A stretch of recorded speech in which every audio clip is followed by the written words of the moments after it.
তবে এটাও শোনো, ধরাকে সরা মনে করুনি। আমার ভাইয়ের যদি কোনো ক্ষতি হয়ে যায়, বাংলার নালাতে আর পানি থাকবে না, রক্তে লাল হয়ে যাবে। ওটা আবু বাক্কারের বাচ্চা, কোনো আমচা চামচা এলি তেলির বাচ্চা নয়, আতাল মাতালের ছেলে নয়, এটা জমানার মুজাদ্দেদের বেটা।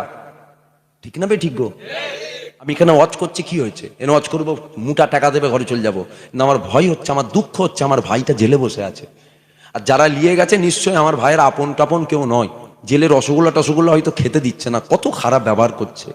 ঠিক না বে ঠিক গো? সেই 10 দিন, পয়লা ফেব্রুয়ারি ছাড়বার এখনো ডিসিশন নেই যে পয়লা ফেব্রুয়ারি ছেড়ে দেবেন না, এখন 10 দিন পুলিশ হেফাজতে থাকবে। তবে আমরা দেখেছি যে কত মানুষ পুলিশ হেফাজতে মারা যায়, টর্চারে কত মানুষ মারা যায়। আমার ভয় হচ্ছে আমার ভাই নওশাদ ভাইকে ইনজেকশন দিয়ে না মেরে দেয়, এটা আমার ভয় হচ্ছে। কেউ কিছু খাইয়ে না দেয়, এটা আমার ভাই তো, তাই দিল কানছে, বলছে আমার ভয় হচ্ছে যে আমার ভাইকে না ইনজেকশন দিয়ে মেরে দেয়।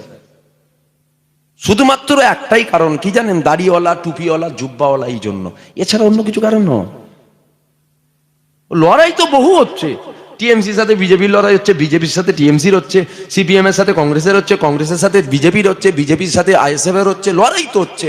তো এইরকম দেখেছেন, আমার মনে হয় শুধু একটাই কারণ, দাড়িওয়ালা, টুপিওয়ালা, জুব্বাওয়ালা। তুমি কি ভাবছো নওশাদকে নিয়ে গেছে? কে নওশাদ? চিনিনি?